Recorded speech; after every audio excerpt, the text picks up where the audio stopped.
Welcome to the Manifestation and Money podcast, the show where we tackle the taboo topics of money and manifestation. I'm your host, Jenny Schultz, former 9-to-5 grinder who ditched the status quo and went all in on creating a life I love. Yes, I use manifestation. Yes, I took action. And yes, I created a 7-figure net worth before turning 40.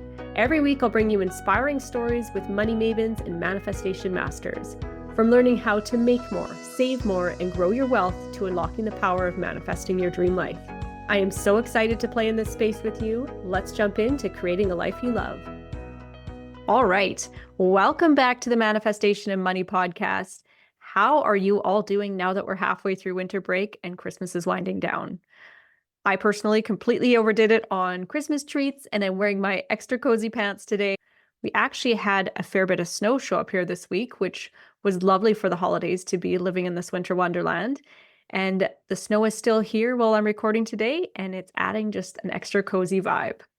So here we are. This is the last episode of 2025. I've always had a fascination with the years changing over. As kids, it was the lure of staying up till midnight to blow on those colorful horns and wear those equally colorful hats, the ones that had that elastic strap that looped under your chin, that were completely not comfortable, but they felt special on New Year's. And as I grew up in my 20s and 30s, I loved to stay up late with friends, drinking festive cocktails and playing games. Now in my 40s, I honestly could flip a coin whether or not I actually stay up till midnight, but I do still love celebrating the new year, setting intentions for the year to come, and wiping the slate clean for new potential and new adventures. And today I feel called to sit with you for a bit as I reminisce on my last year and share a bit of my unwinding process as I head into the new year. So let's do this. Now, depending on my mood, there are a few ways that I typically go about this. Essentially, I like to think back on my past year, noting what I liked and want more of, and noting what I didn't like so much, and think of ways that I can tweak it for the year moving forward. I either grab a cup of Bailey's coffee and just sit with my journal, or sometimes open up my calendar app and flip through the year to kind of jog my memory of what had unfolded. Sometimes I go deep and journal things out over multiple days. The goal is to take time to connect and reflect on the past year. This morning, it was just a simple tea and a point form note list that I made of what stood out in a good way and things that stood out that felt clunky or out of alignment. It didn't take long this year, and I got a bunch of stuff that I can work with, and I feel good potential as I move into the new year. I'll take you through a bit of what came up for me today. This past year, I had a few noteworthy trips. A reunion type trip that we took to pay tribute to a family member who left us. And on that trip, we were also there to celebrate my grandma turning 90. And it included several stops visiting with various extended family members. That trip felt special, and it affirmed to me that in-person family connections are important to me. So I want to plan more of them into my year next year. Another trip I did was I went on a girls' trip to Vegas. And I love these trips. It's become an annual occurrence, and we've already booked our tickets for 2026. Chris and the kids stay home, and then we swap roles later in the year when Chris can go get some solo time for himself. And in the world of parenting and marriage and long to-do lists, I've learned that it's important for us to shake our routines up from time to time. On this last trip, the girls and I hit up a tattoo shop. The irony of that is we used to joke when we first started our Vegas trips as we walked past people who were mostly drunk getting tattoos in these tattoo shops that we would never do something so crazy. And now here we are, not drunk, but going into tattoo shops and getting tattoos in Vegas for the second time. This tattoo I got was one of the most visible tattoos that I own, right on the inside of my wrist this time. And honestly, I love it. It's an arrow that is bent into an infinity loop. I'll pop a picture of it on the Manifestation and Money Instagram feed. To me, it represents options. I always want to remind myself that I have permission to pivot whenever life feels out of alignment, and to just allow myself to pivot towards the things that make my heart sing. So this tattoo is the perfect reminder of that. And with it being on my wrist, I do get that reminder from myself often. And if I'm ever hesitating to pulling the trigger on something, Chris will gently grab my arm and lift it to my view to remind me that I have the power to choose. That trip brought a lot of good memories and apparently my new favorite permanent souvenir. So the other travel was that epic 3 generation vacation. I did a whole episode on it. So I'm not going to dig into it here, but it had a key element in it that I want to repeat more of this year. And that was getting to the ocean with my kids to spend more time exploring beaches and tidal pools. Yes, Chris can be there, but it felt like home, and it stirred up so many memories of me being at the beach as a kid with my grandparents, just exploring and finding all sorts of different treasures that belong beside the ocean. And on the flip side of going on trips, I am learning to embrace the fact that as much as I enjoy going on a vacation, I equally enjoy coming home, sleeping in my own bed, and puttering around in my garden. This year, I want to create a lounge space in my yard that is more than just simply popping up a lawn chair whenever I want to sit down. I want kind of a permanent place where I have a place to set my water bottle down and maybe read a book. And I want to plant my garden on time this year. So, where I live, our growing season is super short. Last year, I was delayed in getting our garden going, and Kinley had this dream to grow a watermelon, and we never got one to grow past the size of my pinky fingernail. Don't know if we're going to try watermelons again next year, but I definitely have to get things into the ground sooner. Notice how, as I'm reflecting back on the last year, this exercise is naturally planting the seeds, no pun intended, because I realized we were just talking about seeds, but planting the seeds for the new year. This is a general basis of lifestyle design. So instead of just letting your years roll into each other, you can choose to put intention into them. So decide what you want in advance.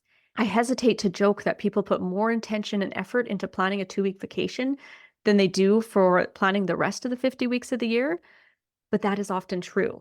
Days just pass by, weeks pass by, which unfortunately then years pass by, and surely you're likely making an income the bulk of your other weeks that you're not on vacation, but you can still put intention into the nuances of your day that surrounds your income making.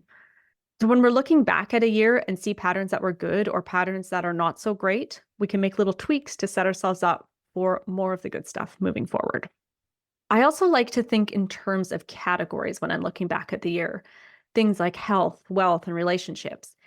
When I think about my overall health from the past year, I do think I had a pretty healthy year. And with that said, though, I'm not particularly happy with my food choices. Since having kids, I've tended to lean more towards easy processed and quick meals, partly because preparing dinner with little ones underfoot was not something that I was good at multitasking. But my kids are older now. So, moving into the new year, I tend to prioritize cooking more. And I'm actually excited to try new recipes. And yes, I'm still going to have frozen pizzas and French fries on standby, but I have this newfound goal to lean towards fresher ingredients and more whole cooked foods. So let's see where that goes.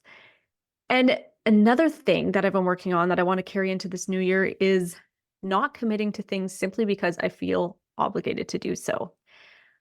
I do commit to volunteering for positions at my children's school because I want to. I support the school fundraisers because I want to. But sometimes things pop in that I feel like I need to say yes to when actually I don't want to. So there's one particular thing that came to mind, and it's personal, but I'm going to share it because I trust it's going to land with someone who needs to hear it. I had an acquaintance who I would go out for coffee chats with periodically. And in the beginning, I enjoyed it. Then things started to feel out of alignment and clunky. We would go for coffee, and this person would message me before I had even returned back home, asking to schedule the next one. And since I did initially enjoy the chats, I just kept showing up out of politeness. But then I started to find myself feeling annoyed by this person. And I didn't enjoy the pressure and the expectations that surrounded the experience with this person. I was feeling slightly controlled in a way. And in a world where I want to spend more time with close friends and family, this person was impeding on that space. So, long story short, I ended that friendship. We were not energetically aligned. The way we moved through life was different. The space we were holding for each other was different. You know that feeling when someone is standing too close to you and you just kind of want to keep backing away and you feel like they're invading your space, they're in your bubble? It was like that. So I had to have an uncomfortable, it's not you, it's me kind of conversation and release this person from my circle. because it was not fair to them for me to keep showing up and acting as if it was okay when my gut was telling me to walk away. And it was equally okay for me to honor my feelings and separate myself from that person. And it feels kind of weird to articulate this out loud because it almost sounds cold-hearted, but there's nothing wrong with this person. It's just we weren't in alignment. I also want to throw in a side note that I did articulate a requested kind of boundary that I required to have this relationship work, but nothing changed from their end. So I needed to honor myself and get real about the fact that I could either keep uncomfortably showing up for this person on their terms, or I could politely articulate that it wasn't working for me. And I do believe that people come and go into our spheres for a reason and that there are lessons along the way. And this person showed me that it is okay for me to have a boundary and it's okay for me to use my voice. As awkward as that conversation was, I felt so much peace and ease and space after, space mentally, but also space in my calendar. And now I get to choose what I get to say yes to fill that space. So that is a little peek into my process that I go through and some snippets in there of what I uncovered when I was digging through it this morning. As I wrap up here today, as this year is coming to an end, I want to ask you, what do you want? I know I personally want more connection time with my sisters, and I'm going to use my calendar as a tool. And I've pre-plugged the words in, set up a lunch or coffee date with my sisters. And I have set it as a reoccurring event in my calendar so that I am intentionally setting those up throughout the year. Because if we don't make space for the things we want, time keeps passing, and often the things that we wanted become an afterthought. What do you want to let go from 2025 to allow space for in 2026? One of my favorite equations that can bring clarity to shaking up some of the clunky spots in your life is event plus response equals outcome. So E plus R equals O. Event plus response equals outcome. For example, if you've got too much drama, stop participating in it or giving your energy to the person or situation that is causing it. If you hate your job, look for an alternate that suits you better. If you want more conversations that light you up, join groups or clubs with people who have the same interests. Event plus response equals outcome. If you look back at your past year and notice certain outcomes that you didn't enjoy, look at the events that caused that.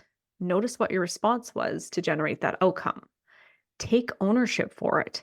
And even think of a few ways that you could have reacted or shown up different to create a different outcome. Plant the seeds for the future you to be proactive in future similar situations. This exercise is really powerful because it forces you to take ownership in how you contributed to the outcome. And from that, you can harness the power of choosing a different response in the future. And it is often too easy to point the blame elsewhere. And by doing so, you leave yourself powerless. So reclaim your power, go out there, take ownership, and create an amazing 2026. From the bottom of my heart, thank you for sharing in this space with me.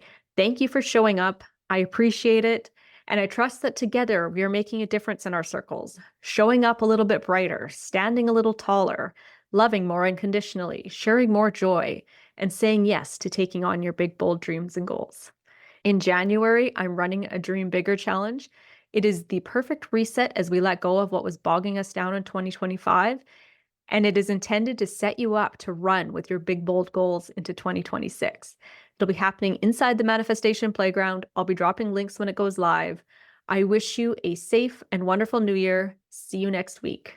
Cheers to creating a life you love. Thank you for hanging out with me on the Manifestation and Money podcast. If you're ready to take your manifesting to the next level, come join me inside the Manifestation Playground. It's an intentional space I've created to explore, experiment, and expand your manifestation potential. It's where the magic happens. So head on over to www.manifestationplayground.ca to find out more. Until next time, keep dreaming, keep taking aligned action. Cheers to creating a life you love.